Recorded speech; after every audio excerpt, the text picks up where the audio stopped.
The new Earl of Ashworth returned to Blackwood Hall on a wet afternoon in late autumn, with no warning to the household, and no expression of grief upon his face. The servants had been expecting his arrival for some weeks, but he had delayed in London longer than anyone anticipated, and when his carriage finally drew up before the great stone house, the place was not prepared to receive him in the manner befitting a man who had so recently inherited an earldom.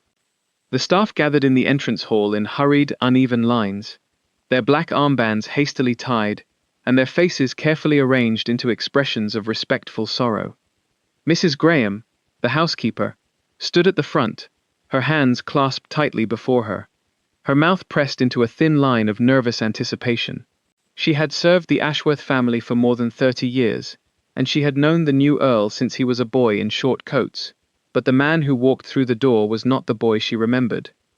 Edward Ashworth, the 5th Earl of Ashworth, was tall and lean, with dark hair that had begun to grey at the temples, and a face that had been hardened by years of disappointment. He was not yet 35, but there was something older in the way he carried himself, something wary and unsmiling, that made the servants lower their eyes as he passed.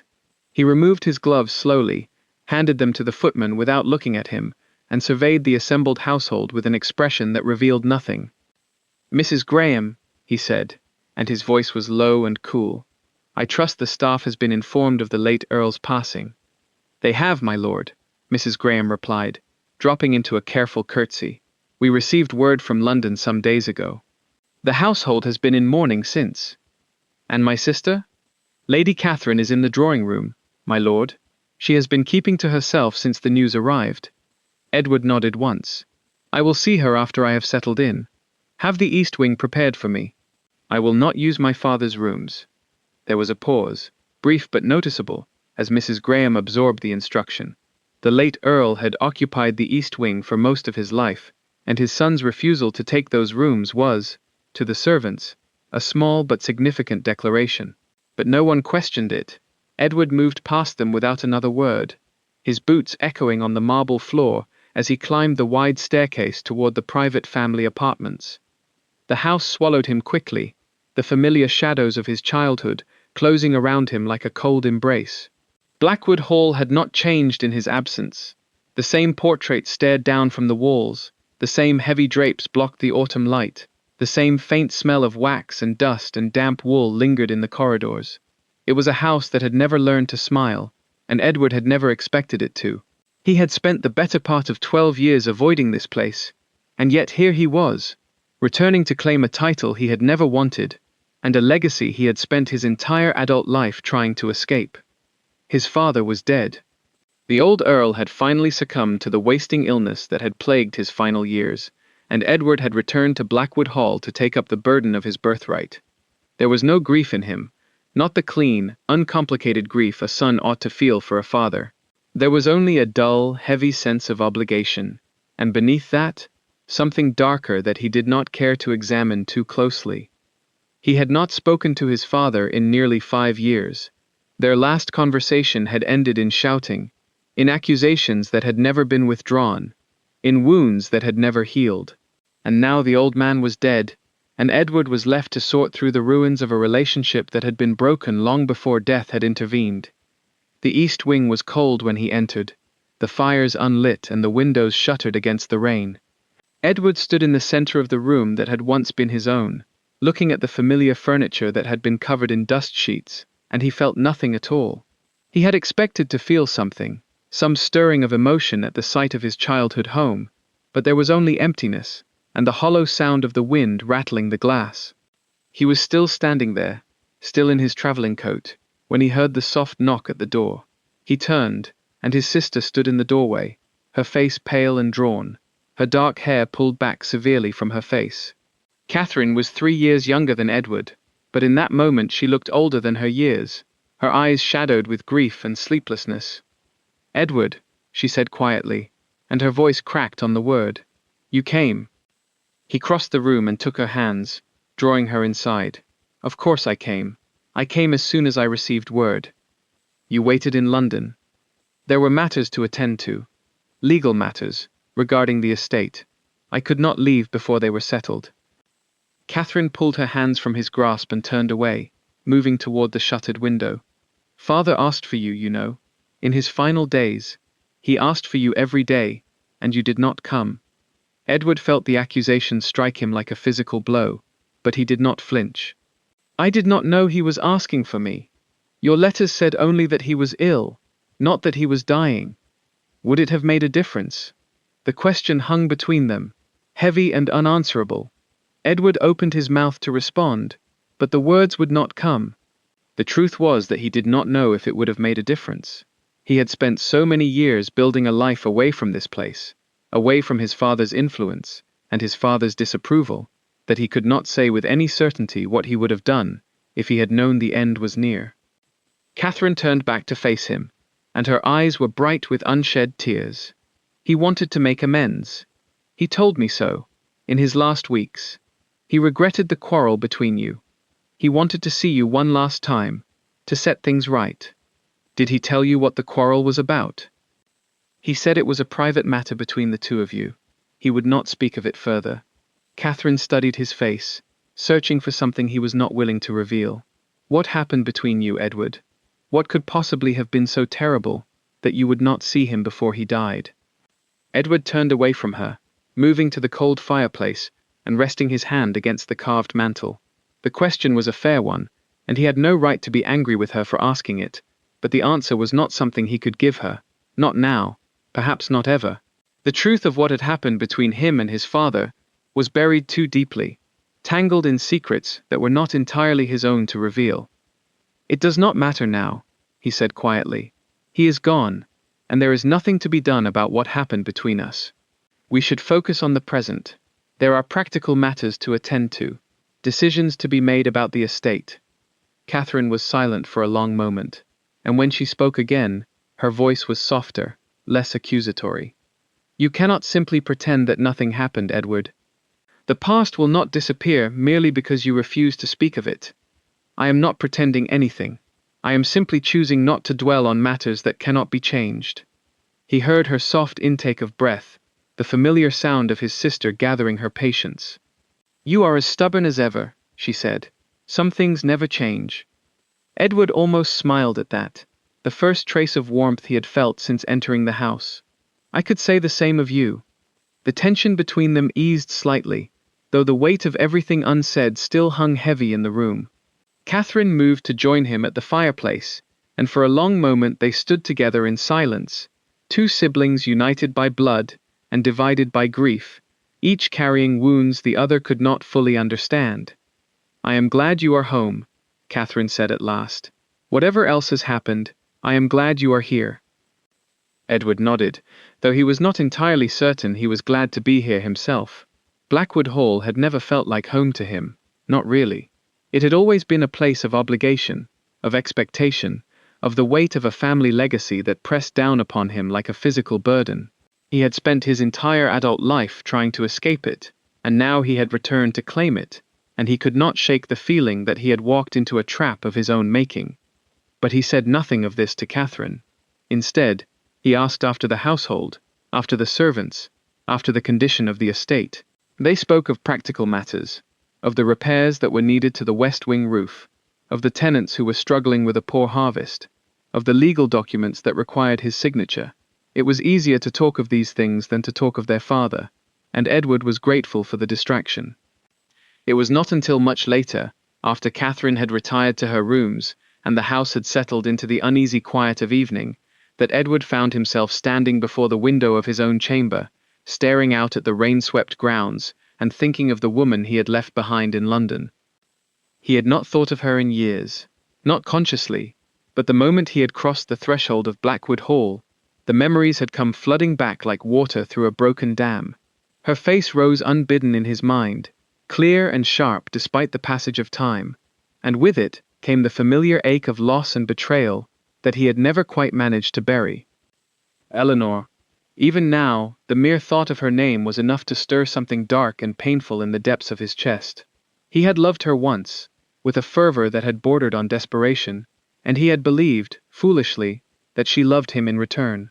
He had been young then, and naive, and utterly unprepared for the discovery that had shattered his world. He had found her in his father's study, late one night, her hands full of papers that did not belong to her. He had stood in the doorway, frozen, as he watched her rifle through the drawers of his father's desk, her movements quick and practiced, her expression cool and calculating. The woman he had loved, the woman he had planned to marry, was stealing from his family. And when she had turned and seen him standing there, she had not looked ashamed, she had looked almost relieved. "It is not what it appears," she had said, her voice steady despite the evidence in her hands. Edward had not believed her then, and he did not believe her now. He had demanded an explanation, and she had given him one, but the details had been too convenient, too carefully constructed to absolve her of guilt. She had claimed that she was only trying to recover a letter that belonged to her, a private letter that his father had taken from her without permission. But Edward had seen the other papers in her hands, the financial documents, the correspondence that had nothing to do with her, and he had known, even then, that she was lying. He had dismissed her from his life that night, had sent her away without another word, and he had never spoken to her again. His father had never known what she had been doing, and Edward had never told him. It was a secret he had carried alone, a burden he had borne in silence, and the weight of it had driven a wedge between him and his father that had never healed. But now his father was dead, and the woman who had betrayed them both was nothing more than a painful memory, a ghost from a past he had spent years trying to forget. Edward turned away from the window and began to undress, his movements slow and mechanical. He was tired, more tired than he had been in years, and the thought of the days ahead, of the responsibilities and decisions that awaited him, filled him with a weariness that went deeper than mere exhaustion. He had not wanted this. He had never wanted the title, the estate, the burden of the Ashworth legacy. But it was his now, whether he wanted it or not, and there was no one else to bear it. His father was dead, his sister was grieving, and the servants were looking to him for guidance. He was the Earl now, and he would have to learn to carry the weight of that name. But as he climbed into bed and closed his eyes, the last thought that crossed his mind was not of his father, or his sister, or the estate. It was of Eleanor, and the look on her face when he had told her to leave, and the question that had haunted him for all these years. What had she really been looking for in his father's study that night? And why, after all this time, did it still matter so much? The following morning, Edward rose early, and set about the business of settling into his new role. He spent the first part of the day with the estate steward, a grey-haired man named Mr. Pemberton, who had served the Ashworth family for nearly 4 decades, and who knew the details of the estate's finances better than anyone alive. The news was not good. The late Earl had been a proud man, and in his later years he had allowed the estate to fall into a state of genteel decline. The tenants were struggling, the land was not producing as it should, and there were debts that would need to be addressed before winter set in. Edward listened to the steward's report with a growing sense of unease. The situation was worse than he had anticipated, far worse, and he realized with a sinking feeling that his inheritance was not the comfortable fortune he had assumed. His father had spent his final years borrowing against the future, and the future had now arrived. He did not share the full extent of his concerns with Catherine, but she sensed that something was wrong. She found him in the study that afternoon, surrounded by ledgers and letters, his brow furrowed with concentration, and she stood in the doorway watching him for a long moment before she spoke. "Pemberton has told you about the debts," she said quietly. Edward looked up, surprised. "You knew?" "Father confided in me, toward the end. He was worried about the future of the estate, worried about what he would leave behind." Catherine moved into the room and sat down in the chair across from his desk. "He hoped you would be able to set things right, Edward. He believed you had the strength to do it." Edward's jaw tightened. "He never said any of this to me. He never gave me the opportunity to help." "You never gave him the opportunity to ask." Catherine's voice was gentle, but the truth of her words stung nonetheless. "He did not know how to reach you, Edward. He was a proud man, and you were always so determined to prove yourself independent of him. Perhaps you were both too stubborn for your own good." Edward did not respond.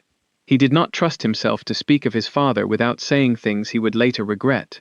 The wounds between them were too raw, even now, even in death, and he was not ready to examine them. Catherine seemed to understand his silence, and she did not press the matter further. Instead, she rose from her chair and moved to the window, looking out at the grey autumn sky. "There is something else you should know," she said after a long pause. "About the household." "What about it?" "We are short a governess. Miss Pemberton, the woman who has been teaching the children, gave notice last month. She has accepted a position in Bath, and will be leaving at the end of the week." Edward frowned. "I was not aware there were children in the household." "Not in the household, exactly. They are the children of the estate's tenants. Father established a small school in the village some years ago, and the governess divides her time between the village and the hall.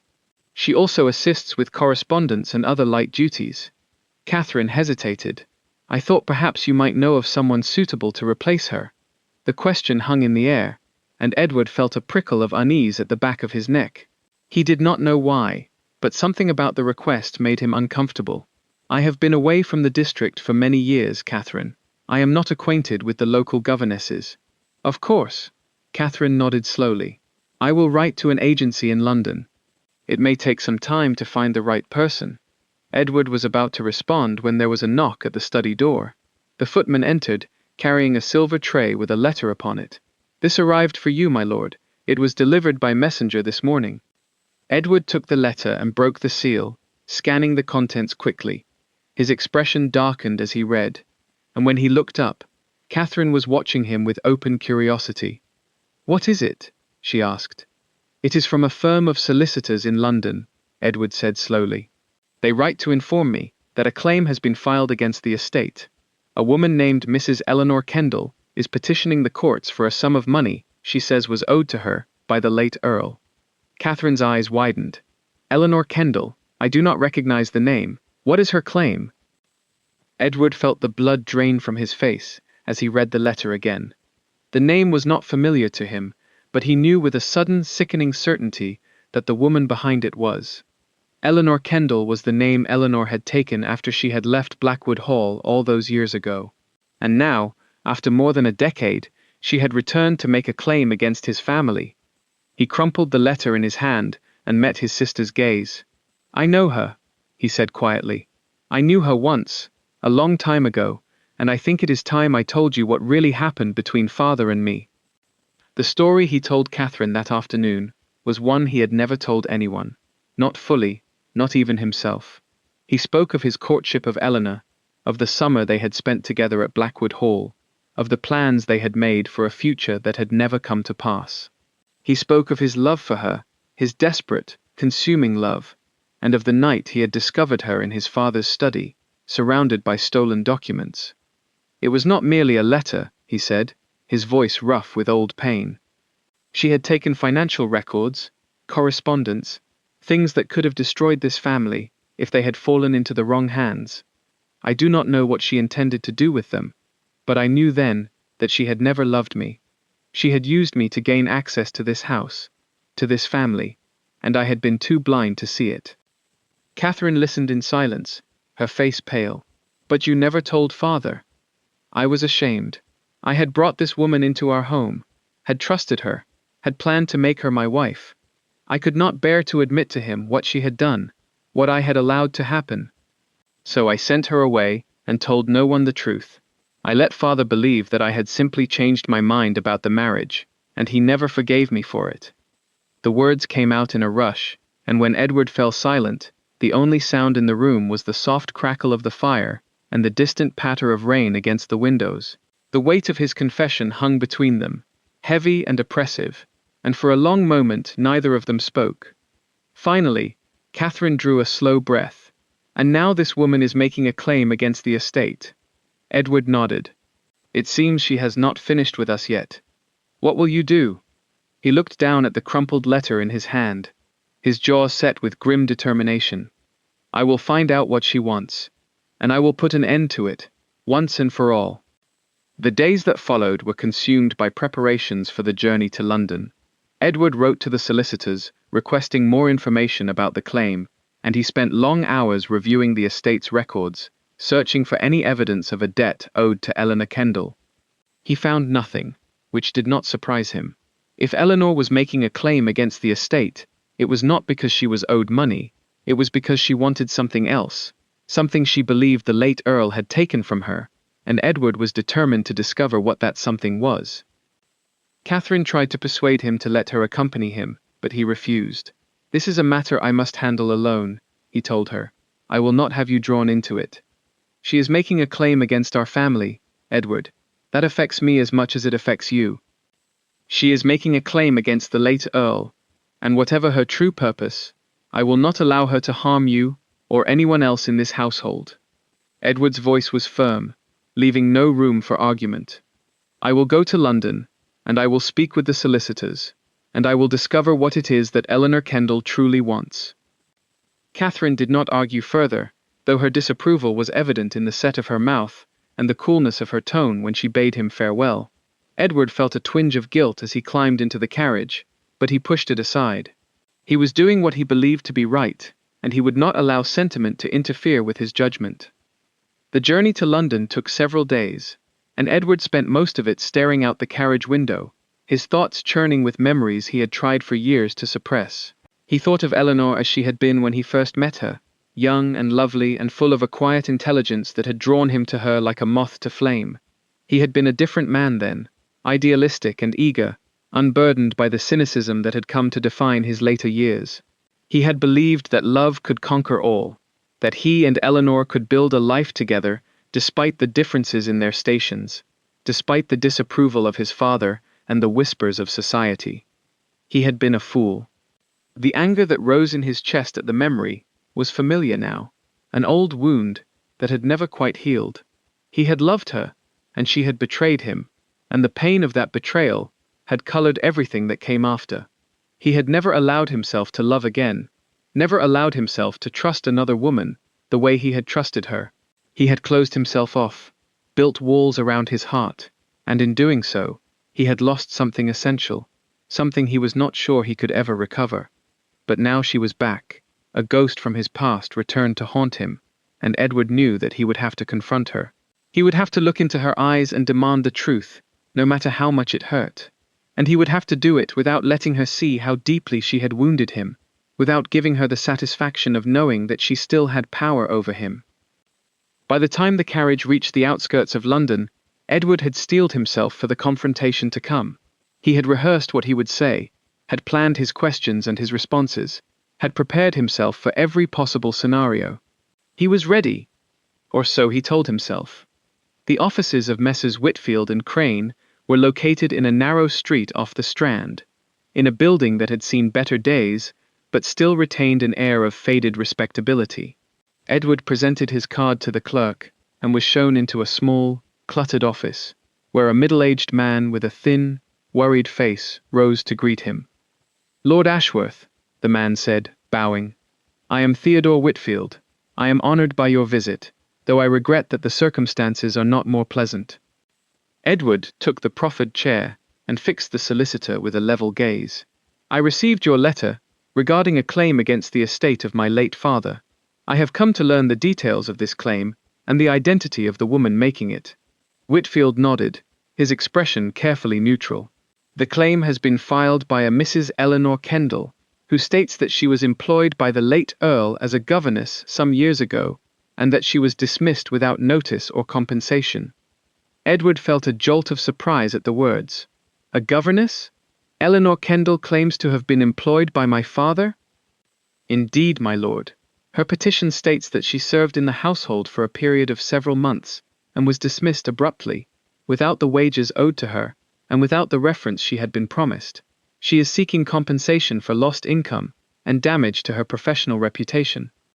Edward leaned back in his chair, his mind racing. This was not what he had expected. He had assumed that Eleanor was making some kind of personal claim against the family, some demand born of the old enmity between them. But a claim of wrongful dismissal? It made no sense. "When does Mrs. Kendall claim to have been employed by my father?" he asked slowly. Whitfield consulted a paper on his desk. "She states that she was employed in the autumn of the year before last, and that she remained in the household for approximately 4 months before being dismissed in January of last year." Edward felt the ground shift beneath him. The autumn of the year before last. That was when his father had still been alive, still in residence at Blackwood Hall, and Eleanor claimed to have been there, in the house, working as a governess, without Edward's knowledge.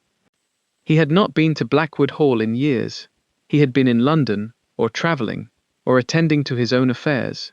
He had not known that his father had hired a governess, and he certainly had not known that the governess was Eleanor. Eleanor had returned to his father's household under her married name, concealing her identity, and Edward had been completely unaware. But Catherine had known about the governess. Catherine had told him that the household was short a governess, that the previous governess had given notice. The previous governess, Miss Pemberton, but the name meant nothing to Edward, and Catherine had not mentioned Eleanor Kendall. Had Catherine known the truth? Had she known that the woman their father had employed was the same woman Edward had loved and lost all those years ago? The questions swirled in his mind, and he forced himself to focus on the matter at hand. "I was not aware that Mrs. Kendall had been employed by my father," he said carefully. "I will need to verify the details of her claim before I can respond." Whitfield nodded again. "Of course, my lord. Her petition includes letters of reference from other employers, as well as a detailed account of her service at Blackwood Hall. I can arrange for copies to be sent to your residence." Edward rose from his chair, his mind still reeling. "I would appreciate that, and I would like to speak with Mrs. Kendall directly. Can you provide me with her address?" The solicitor hesitated. "I am not certain that would be appropriate, my lord. It is customary for such matters to be handled through legal representatives." "Customary, perhaps, but not mandatory." Edward's voice was cold. "I have no intention of conducting this matter through intermediaries. I will speak with Mrs. Kendall myself, and I will do so as soon as possible. Now, can you provide me with her address, or must I find it through other means?" Whitfield's expression flickered, with something that might have been unease, but he nodded, and wrote an address on a slip of paper, which he handed to Edward. "She is residing in a boarding house in Bloomsbury," he said. "I would advise you to approach the matter with caution, my lord. Mrs. Kendall is a woman of some pride, and she has not taken the necessity of this claim lightly." Edward took the paper and folded it carefully, placing it in the pocket of his coat. "I appreciate your concern, Mr. Whitfield, but I have dealt with Mrs. Kendall before, and I believe I know how to handle her." He left the office without further conversation, stepping out into the grey London afternoon with a sense of purpose that had been lacking for weeks. The address was in Bloomsbury, not far from the British Museum, and Edward walked the distance rather than calling for his carriage. The exercise helped to clear his head, though it did little to settle the churning in his stomach. He found the boarding house easily enough, a modest 3-story building on a quiet street, and he stood for a moment on the opposite pavement, staring at the door. This was the moment he had been dreading and anticipating in equal measure.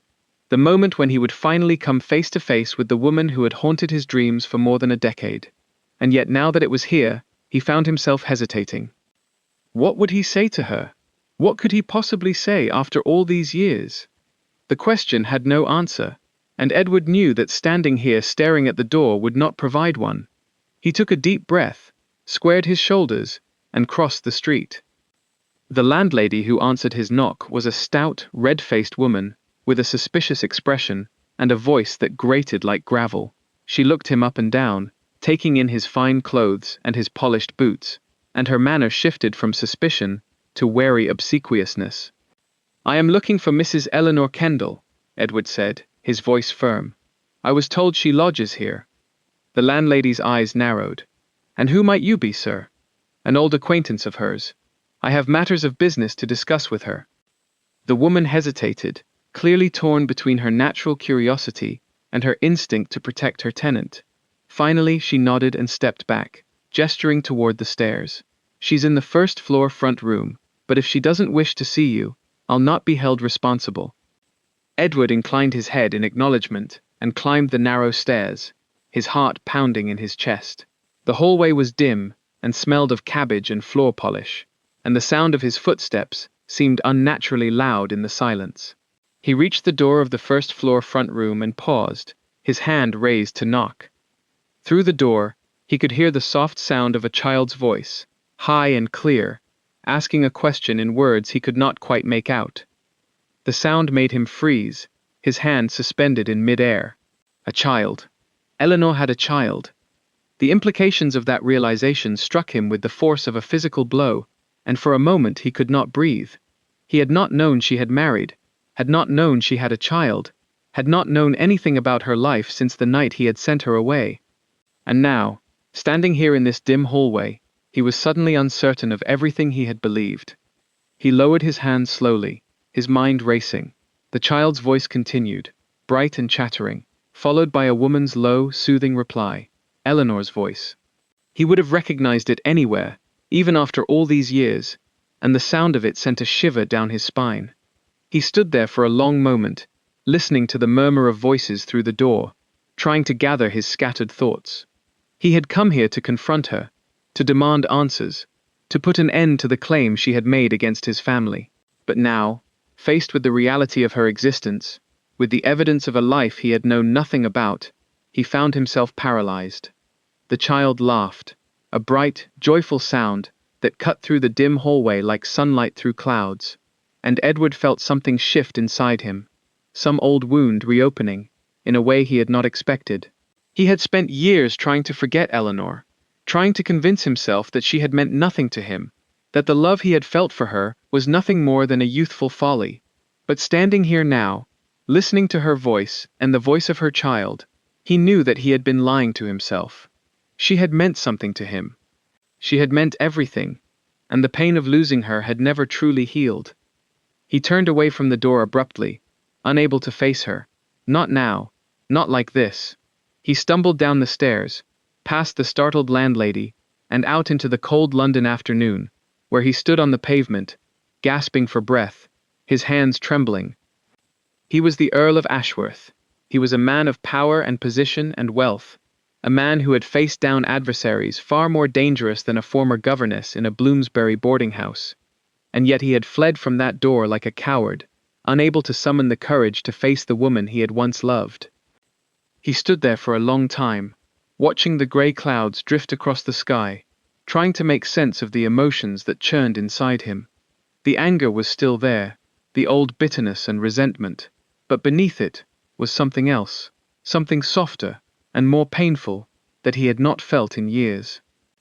It was not until much later, after he had returned to his rooms and sat in the darkness for what felt like hours, that he realized what that feeling was. It was hope. The next morning, Edward rose with the dawn and dressed carefully, choosing his clothes with more attention than he had given them in months.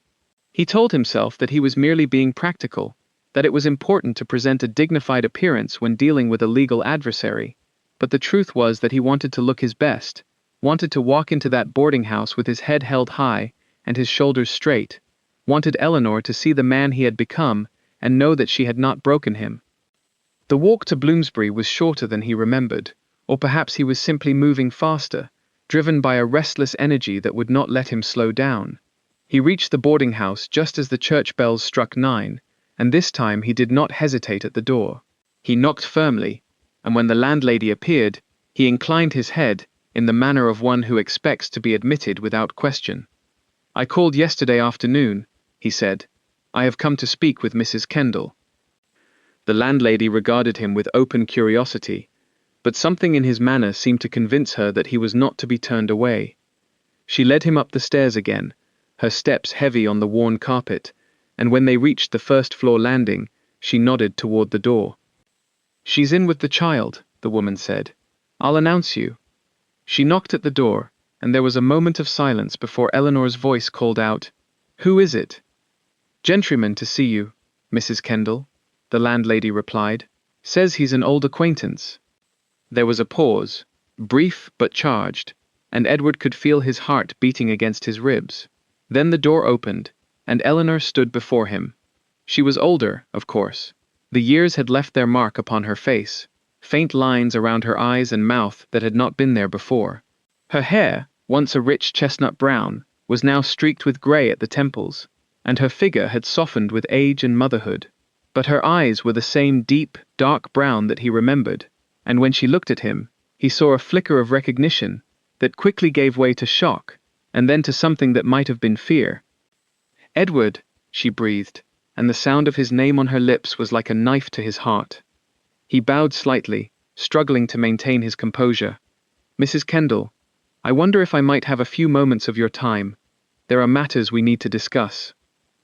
She stared at him for a long moment, her face pale, her hands gripping the edge of the door as if she needed it to hold herself upright.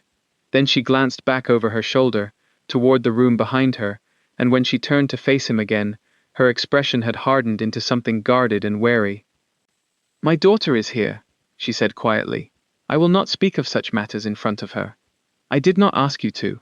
Edward kept his voice even, though his heart was racing. "Perhaps we could take a walk. The child could remain here with the landlady." Eleanor's eyes narrowed. "I do not leave my daughter with strangers. She will be perfectly safe. The landlady seems a capable woman, and we will not be gone long." Edward paused. "Unless you would prefer to discuss this matter through solicitors." The implied threat hung in the air between them, and he saw the flash of anger in her eyes. But she did not rise to the bait. Instead, she turned to the child, who had appeared at her side, a small girl with dark curls and wide brown eyes that were achingly familiar. "Mama, who is that man?" the child asked, her voice high and curious. Eleanor bent down and smoothed the girl's hair back from her face. "He is someone Mama knew a long time ago, my love. I need to speak with him for a little while. You will stay here with Mrs. Graham, and I will come back for you soon." The child's face crumpled with sudden anxiety. "I don't want you to go, Mama." "I know, sweetling, but I will not be long, and Mrs. Graham will give you a biscuit if you are good." The child's expression brightened at the mention of a biscuit, and she allowed herself to be led to the landlady, who had been watching the exchange with undisguised interest. Eleanor bent to kiss her daughter's cheek, murmured something in her ear, and then straightened to face Edward. "Very well," she said, her voice cool and controlled. "We will take a walk." They walked in silence, through the grey London streets, keeping a careful distance from each other, as if an invisible barrier stood between them. Edward did not know where they were going, and he suspected that Eleanor did not know either. They simply walked, their footsteps echoing on the damp pavement, the noise of the city swirling around them like water around stones. Finally, Edward could bear the silence no longer. "Your daughter," he said quietly. "How old is she?" Eleanor's step faltered, just slightly, and when she spoke, her voice was carefully neutral. "She is 10 years old. Her name is Margaret, after my mother. 10 years old." Edward's mind worked furiously, calculating the dates, the months, the implications. He and Eleanor had separated 11 years ago, and Margaret was 10. The numbers aligned with a terrible, wonderful certainty. She had been pregnant when she left Blackwood Hall, pregnant with his child, and she had never told him. He stopped walking abruptly, and Eleanor stopped too, turning to face him with a look of wary expectation. "Margaret is 10 years old," he repeated slowly. "And her father?" Eleanor's face went very still. "That is none of your concern." "Is it not?" Edward's voice was low, controlled, but there was an edge to it that made Eleanor flinch. "Eleanor, I am not a fool. I can do simple arithmetic. We separated 11 years ago. If Margaret is 10, then you were carrying her when you left Blackwood Hall. Many children are born to many mothers. It is not so remarkable. But it is remarkable when the mother in question was engaged to another man at the time." Edward took a step toward her, his eyes searching her face. "Tell me the truth, Eleanor. Is Margaret my daughter?" The question hung in the air between them, heavy and terrible, and for a long moment Edward thought she would not answer. Her face had gone very white, and he could see her hands trembling at her sides, though she clenched them into fists as if to hide the movement. When she finally spoke, her voice was barely above a whisper. "Yes." The word struck him like a physical blow, and he staggered back a step, his breath leaving his lungs in a rush. He had suspected, had calculated the dates, had seen the child's dark eyes and dark curls and known, with a certainty that frightened him, that she was his. But hearing Eleanor confirm it, hearing the truth spoken aloud, was something else entirely. "You kept this from me," he said, and his voice cracked on the words. "All these years, you kept my daughter from me." What would you have had me do? Eleanor's voice was sharp now, defensive. Come to you? Tell you that I was carrying your child? You had already cast me out, Edward. You had already judged me and found me wanting. Do you think I would have subjected my child to that? To your anger? Your contempt? Contempt? Edward stared at her, incredulous. I did not know you were with child. I did not know there was a child to be considered. If I had known. What? What would you have done? Eleanor's eyes were bright with unshed tears, and her voice shook with the force of her emotion. You would have married me out of obligation, would you not? You would have made me your wife, because it was your duty, not because you loved me, and then you would have spent the rest of your life resenting me, resenting our child, wondering if I had trapped you into marriage. I could not bear that, Edward. I could not bear to watch your love turn to bitterness. Edward's throat constricted, and he found that he could not speak. Her words cut deeper than he had expected, because he knew, in the deepest part of himself, that they were true. He would have married her, would have done what he believed to be right, but the love he had felt for her had been shattered by what he had seen in his father's study. The man who had discovered her betrayal would not have been the kind, patient, adoring husband she had fallen in love with. He would have been cold, suspicious, waiting for her to betray him again. He took a slow breath, forcing himself to calm. We cannot change the past, he said finally. But we can do right by Margaret. She is my daughter, and she deserves to know her father. I will make certain she has a secure future. Eleanor's expression hardened. She knows who her father is. I have told her that he was a gentleman who could not marry her mother. I have told her that he died before she was born. You told her I was dead? It seemed kindest. She does not need to know the truth, Edward. She does not need to know that her father rejected her mother before she was even born. Edward felt a flare of anger rise in his chest, but he forced it down. I am not dead. I am here, now, and I want to be part of her life. Is that so difficult to understand? After 10 years of silence? After you sent me away without a word? Yes, Edward, it is difficult to understand. It is impossible to understand. Eleanor's voice broke, and she turned away, pressing a hand to her eyes. You cannot simply walk back into our lives and expect everything to change overnight. The noise of the street seemed to fade around them, leaving only the two of them, standing alone in a bubble of old pain and new revelation. Edward looked at her, at the curve of her shoulder, and the way she held herself, stiff with tension and grief, and he felt something shift inside him. The anger was still there, the old bitterness, but beneath it was a new awareness, a recognition of the burden she had carried for so many years. I am sorry, he said quietly, for what I did to you, for what I thought. I was young and proud, and I did not give you the chance to explain.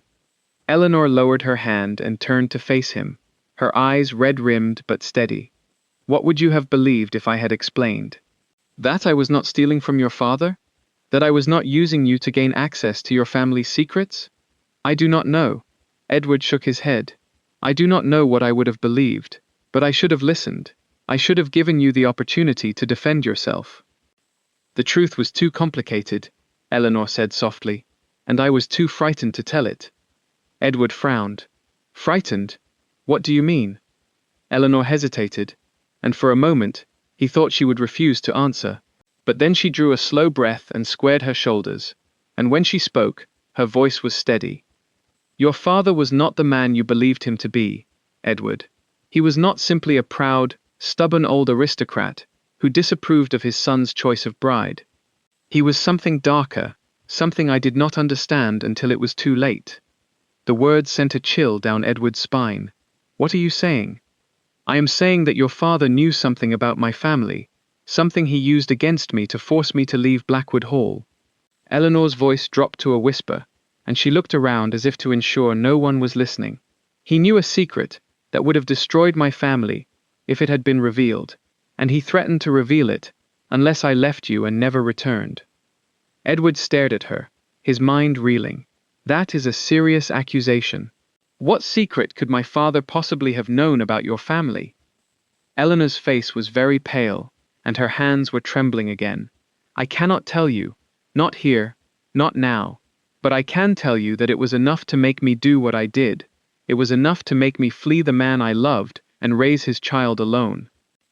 The rawness of her confession left Edward speechless.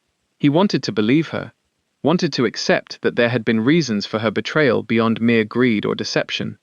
But the suspicion that had been planted in his heart all those years ago was difficult to uproot, and he found himself hesitating.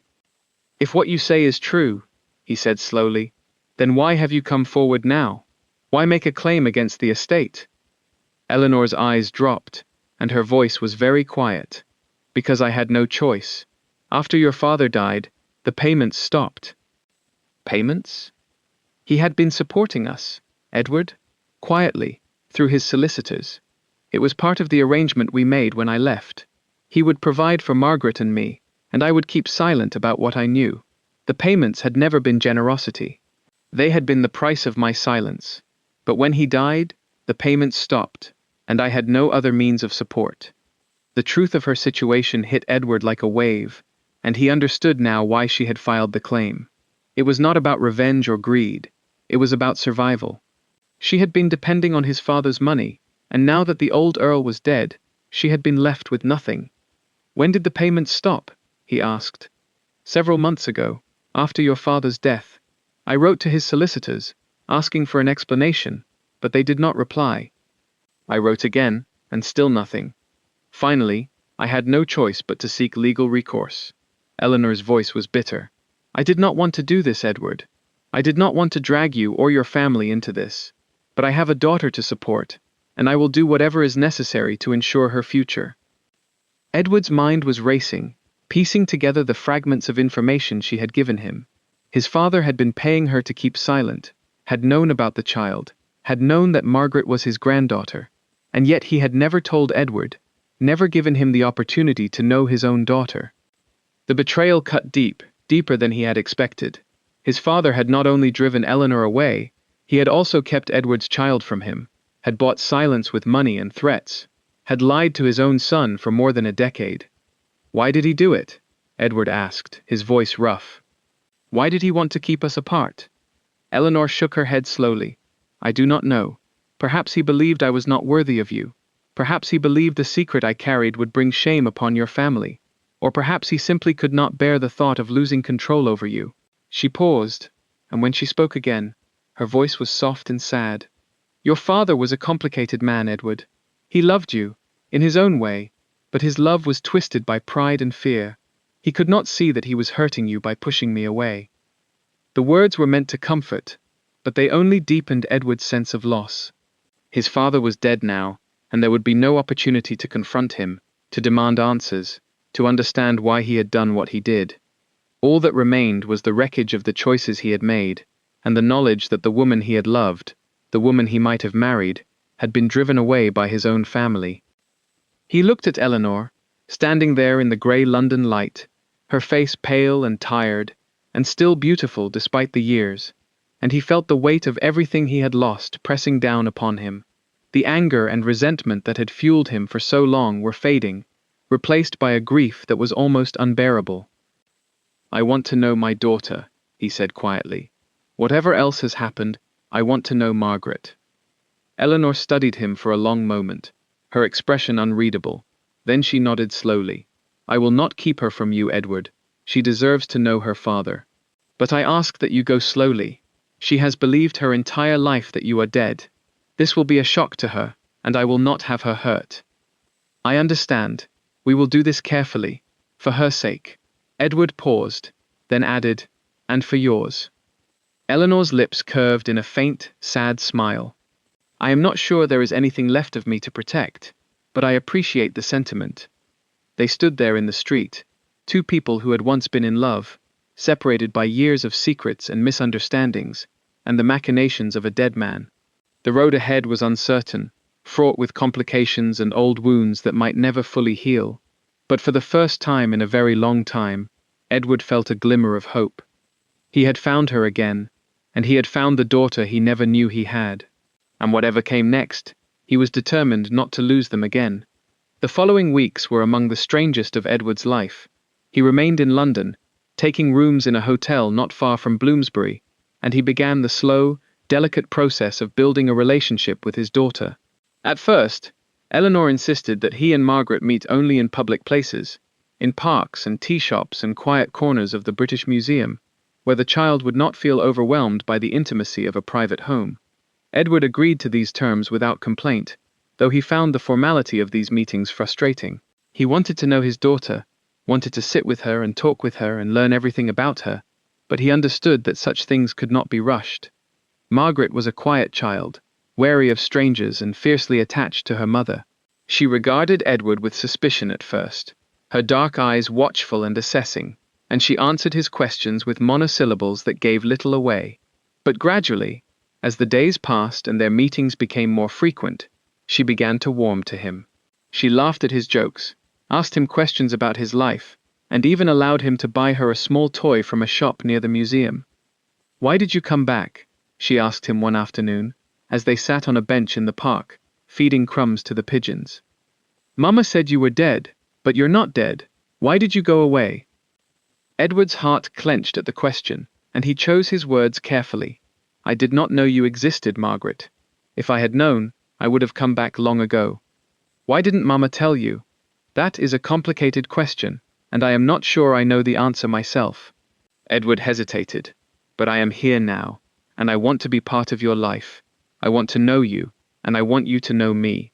Is that something you would like?" Margaret considered the question with the seriousness of a child who has learned to be cautious. "I think so," she said finally, "but I don't want Mama to be sad. She is sad a lot, even when she pretends not to be." Edward felt a pang of guilt at her words, knowing that he was at least partly responsible for Eleanor's sadness. "I do not want your mother to be sad either," he said quietly, "and I hope that, in time, I can help to make things better for both of you." The child nodded, apparently satisfied with this answer, and returned to her task of feeding the pigeons. Edward watched her, this small, serious girl who was his daughter, and he felt a fierce protectiveness rise in his chest. He had missed so much of her life, and he was determined not to miss any more. But even as his relationship with Margaret grew, his relationship with Eleanor remained strained. They met regularly to discuss the practical matters of Margaret's care, but their conversations were stiff and formal, constrained by the weight of everything that had passed between them. Edward wanted to ask her about the secret his father had used against her, wanted to understand what had driven her to leave him, but he sensed that she was not ready to discuss it, and he was afraid that if he pushed too hard, he would drive her away again. The claim against the estate hung over them like a cloud, unresolved and uneasy. Edward had instructed his solicitors to investigate the matter, and they had confirmed that the late Earl had indeed made regular payments to Eleanor for several years, though the purpose of those payments was not clearly documented. The legal tangle was complicated, and Edward knew that it could take months to resolve. But in the meantime, he had taken matters into his own hands, arranging for a small allowance to be paid to Eleanor directly, enough to cover her immediate needs and ensure that she and Margaret would not want for anything. "I do not want your charity," Eleanor had said when he told her of the arrangement. "It is not charity," he had replied firmly.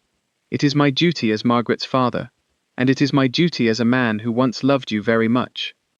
She had not argued further, but he had seen the conflict in her eyes, the struggle between pride and practicality. In the end, she had accepted the money, and Edward had felt a small sense of satisfaction at having done something to help her. But the question of the secret remained, a shadow that lurked at the edges of every conversation. Edward knew that until it was brought into the light, until they had confronted the truth of what his father had done, there could be no real healing between them. And so, one evening, as they sat together in the small parlour of Eleanor's boarding house, after Margaret had gone to bed, he finally asked the question that had been burning in his mind. "Eleanor," he said quietly, "I need to know what my father held over you. I need to understand why you left me." Eleanor was silent for a long moment, staring into the fire. The light flickered across her face, casting shadows that made her look older than her years. When she finally spoke, her voice was barely above a whisper. "My family was not what I told you it was," she said. "When we met, I told you that my father was a respectable merchant, that my mother was the daughter of a clergyman. That was not entirely true." Edward frowned. "What do you mean?" "I mean that my father was not a merchant. He was a man who made his living through less respectable means, gambling, mostly, and other enterprises that I prefer not to discuss. Eleanor's voice was steady, but her hands were trembling. He was not a bad man, not entirely. He loved my mother, and he loved me, in his fashion, but he was not the kind of man who would be welcomed into the drawing rooms of the aristocracy. Edward absorbed this information slowly, turning it over in his mind. Why did you not tell me this before? Because I was ashamed. Because I knew that your family would never accept me if they knew the truth about my origins, and because I was afraid of losing you. Eleanor's voice cracked, and she paused to compose herself. When your father discovered the truth, he used it against me. He told me that if I did not leave you, he would make my family's secret public. He would ruin my father's reputation, such as it was, and destroy any chance my family had of living in peace. And the papers I saw you taking from his study that night. I was trying to find proof of what he knew. I had received an anonymous letter warning me that your father had obtained documents that could harm my family. I believed that if I could find those documents and destroy them, I would be free of his control. Eleanor shook her head, her expression bitter. I was a fool. He had already made copies, and he had already made arrangements to have the information made public if I did not comply with his wishes. Edward felt a cold fury rise in his chest, directed not at Eleanor, but at his father, a man who was beyond his reach and beyond his judgment. He forced you to leave me by threatening your family. Yes, Eleanor's voice was barely audible, and I was too frightened to fight him. I was young, and I was alone, and I did not know how to protect the people I loved. So I did what he asked. I left you, and I never looked back. The silence that followed was thick with the weight of years of pain and regret. Edward stared into the fire, his mind reeling with the implications of what she had told him. His father, the man he had respected and feared, and ultimately estranged himself from, had been capable of such cruelty. He had destroyed the happiness of his own son, had driven away the woman Edward loved, had deprived him of his daughter, all to preserve his own pride and the reputation of his family. I am sorry, Edward said finally, his voice rough. I am sorry for what he did to you. I am sorry for what I did, for the way I sent you away without giving you the chance to explain. I was blind, and I was angry, and I was too proud to listen. Eleanor turned to look at him, her eyes bright with tears. You are not responsible for what your father did, Edward. You did not know. But I should have known. I should have trusted you. I should have believed that the woman I loved would not have betrayed me without reason. Edward rose from his chair and crossed to where she sat, kneeling before her and taking her hands in his. I loved you, Eleanor. I loved you more than I have ever loved anyone. And when I thought you had betrayed me, I let my anger destroy everything we had. I will never forgive myself for that. Eleanor's tears spilled over, and she looked down at their joined hands, her shoulders shaking with silent sobs. I loved you too, she whispered. I never stopped loving you, not for a single day. The words broke something inside Edward, some barrier he had built around his heart years ago, and before he knew what he was doing, he had pulled her into his arms and was holding her close, her face buried against his shoulder, her tears soaking into his coat. He held her as she cried, and he felt his own eyes sting with tears he had not shed in years. They sat there for a long time, wrapped in each other's arms, the fire crackling softly in the grate. The years of separation and pain seemed to melt away, leaving only the two of them, two people who had loved each other once and had never truly stopped. I do not know what the future holds, Edward said quietly, his lips against her hair, but I know that I do not want to lose you again. I want to be a father to Margaret, and I want to be something more to you, if you will have me. Eleanor pulled back to look at him, her face streaked with tears. What are you saying? I am saying that I want us to try again. I want us to build a life together, a real life, with Margaret, and with whatever children may come. I want to marry you, Eleanor, not out of obligation, but out of love. Edward paused, his heart pounding. Will you have me? For a long moment, Eleanor said nothing. She simply looked at him, searching his face, as if looking for some sign that he was not sincere. And then, slowly, she smiled. Yes, she said softly. Yes. I will have you." The wedding took place quietly, in a small church in the countryside near Blackwood Hall, with only a handful of guests in attendance. Catherine was there, her expression wary but not unkind, and Margaret stood beside her mother, dressed in a new gown of soft blue that made her dark curls gleam. The villagers from the estate came to pay their respects, curious about the woman who had captured their new earl's heart, and the servants watched from the back of the church, whispering among themselves about the scandal and the romance of it all. Edward stood at the altar, waiting for his bride, and when Eleanor appeared in the doorway, she took his breath away. She was beautiful, older than she had been when they first met, but no less lovely, and the love in her eyes was enough to make his heart ache with gratitude. They exchanged their vows with quiet dignity, and when Edward slid the ring onto her finger, he felt a sense of completion that he had never known before. This was where he was meant to be, with this woman, in this place, building a future together, after so many years of loss. After the ceremony, there was a small celebration at the hall, with food and music and laughter. Edward watched his new wife dance with his sister, watched his daughter run through the halls with the other children, watched the servants smile and relax in a way they had not done in years.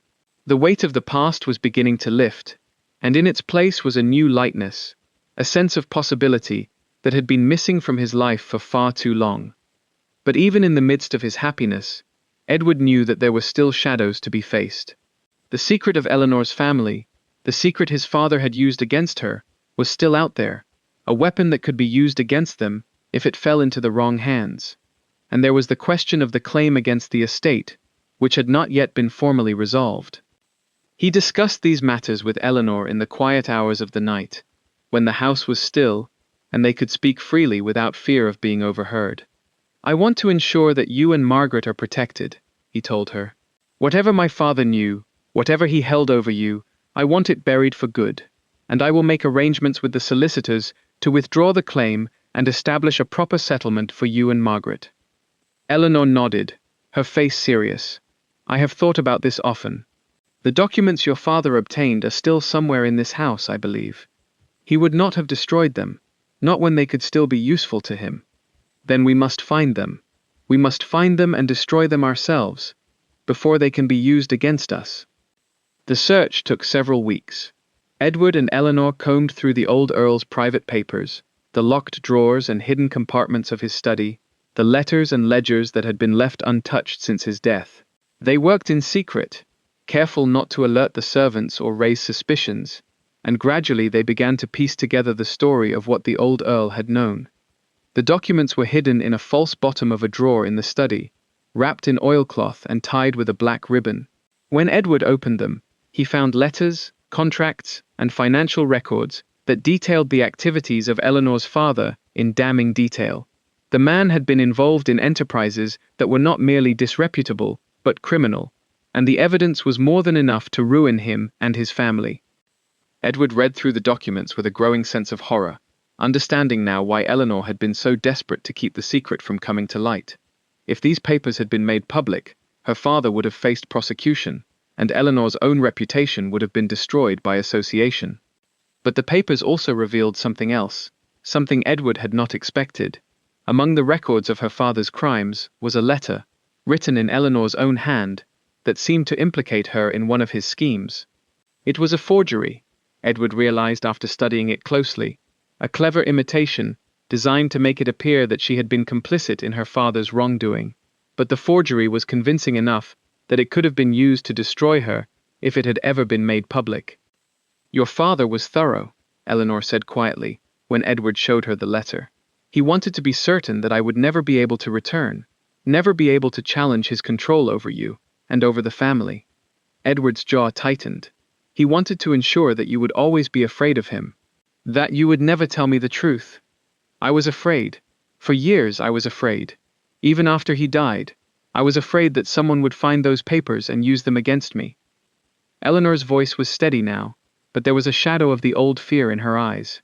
"But I am not afraid anymore. Not now that you know the truth." Edward looked down at the papers in his hands, the evidence of his father's cruelty and Eleanor's suffering, and he made a decision. He carried the papers to the fire and fed them to the flames. watching as they curled and blackened and turned to ash. Eleanor stood beside him, her hand in his, and together they watched the last traces of the old secrets disappear. "It is done," he said quietly. "The past cannot hurt us anymore." Eleanor leaned her head against his shoulder, and he felt her sigh with relief. "Thank you," she whispered, "for believing me, for trusting me. I should have trusted you years ago. I will spend the rest of my life making up for that mistake." Edward turned and took her face in his hands, looking into her eyes with all the love he had carried for so long. "I love you, Eleanor. I have always loved you, and I will spend every day of my life proving it to you." She smiled, a smile of pure, unguarded happiness, and Edward bent to kiss her, slow and tender, a promise of all the years to come. The claim against the estate was withdrawn quietly in the weeks that followed, without fanfare or explanation. Edward had instructed his solicitors to negotiate a private settlement with Eleanor's legal representatives, ensuring that she and Margaret would be provided for in a manner befitting their new position. The solicitors wrote to inform him that the matter had been resolved to the satisfaction of all parties, and Edward did not correct their assumption that it was merely a financial arrangement. It was better that way, he thought. Better to let the old secrets die with his father, to let the past remain buried where it belonged. The months that followed were not without their difficulties. There were still tensions between Eleanor and Catherine, who had not fully reconciled herself to the idea of her brother's marriage to a woman she had once been led to believe was beneath him. But Catherine had not known the truth about Eleanor's earlier employment at Blackwood Hall, had not known that their father had concealed her identity and manipulated everyone around him. Edward eventually told his sister the full story, and Catherine's initial coldness gave way to a quiet, reluctant understanding. She and Eleanor would never be close friends, but they learned to respect each other, united by their love for Edward and Margaret. There were still whispers among the local gentry, raised eyebrows and pointed questions about the new countess's origins. But Eleanor bore these slights with a quiet dignity that won over even the most skeptical of their neighbors. She proved to be a capable and compassionate countess, winning over the tenants and staff with her genuine interest in their welfare. She worked alongside Edward to improve the estate, suggesting reforms that had never occurred to him, and she became a beloved figure in the village, known for her kindness and her willingness to listen to the concerns of even the humblest tenant. Margaret blossomed in her new home, her wary reserve giving way to the natural exuberance of a child who finally feels safe. She explored the grounds of Blackwood Hall with wide-eyed wonder, discovered secret passages and hidden gardens, and charmed the servants with her quick smile and sharp wit. Edward watched her grow with a mixture of pride and sorrow, mourning the years he had missed while savoring the years that lay ahead. And Edward found that he was happy, truly happy, in a way he had never expected to be. The walls he had built around his heart had crumbled, and in their place was a love so deep and abiding that it sometimes took his breath away. He and Eleanor spent long hours together, talking and laughing and planning for the future, and at night they lay in each other's arms, grateful for the second chance they had been given. It was not the life he had imagined for himself, all those years ago, when he had been a young man in love for the first time, but it was a good life, a rich life, full of meaning and purpose and love, and Edward knew, with a certainty that settled deep in his bones, that he would not have traded it for anything in the world. One evening, in the soft light of late summer, Edward stood on the terrace of Blackwood Hall, watching Margaret run through the gardens with a pack of village children, her laughter ringing out like bells. Eleanor came to stand beside him, slipping her hand into his, and together they watched their daughter play. "She is happy," Eleanor said softly. "I do not think I have ever seen her so happy. She is not the only one." Edward turned to look at his wife, and the love he felt for her was so strong it almost hurt. "I never thought I would have this, Eleanor. A family, a home, a love that lasts.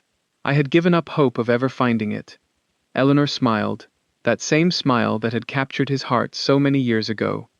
"And I never thought I would be able to give it to you, but here we are." "Here we are," Edward repeated, and he bent to kiss her, right there on the terrace, in full view of the servants and the village children, and anyone else who happened to be watching. And Eleanor laughed against his lips and kissed him back, and the sound of their daughter's laughter carried across the gardens like a blessing. The years that followed were not always easy.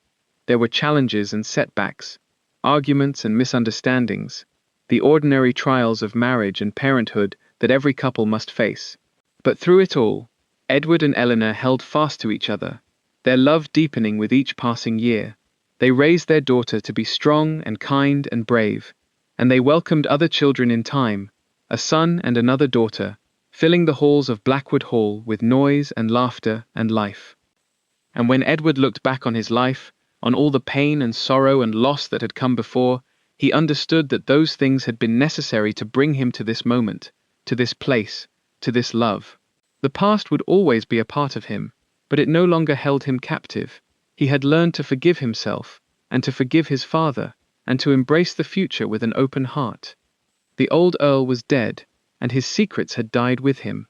But the legacy of love that Edward and Eleanor built together would endure, passed down through their children and their children's children, a testament to the truth that even the deepest wounds can heal, and that love, real love, can survive even the darkest of times.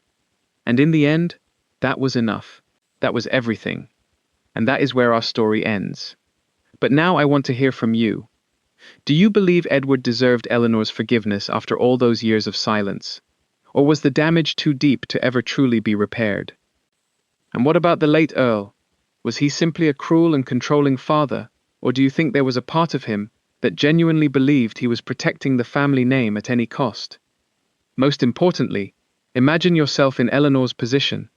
If you had been threatened the way she was, would you have found the courage to tell Edward the truth from the beginning, or would you have made the same sacrifice to protect the people you loved? Tell me your thoughts in the comments below. I read every single one, and I want to know exactly what you would have done if you were standing in Eleanor's shoes. If you believe that true love deserves a second chance, show your support by giving this video a like. And if you want to hear more stories of love, betrayal, and redemption from the world of the British aristocracy, then subscribe to the channel and turn on the notification bell so you never miss another tale. Share this story with someone who believes that love can survive even the darkest of secrets. And remember, no matter how heavy the burden of the past may be, it is never too late to choose love again. I will see you in the next story.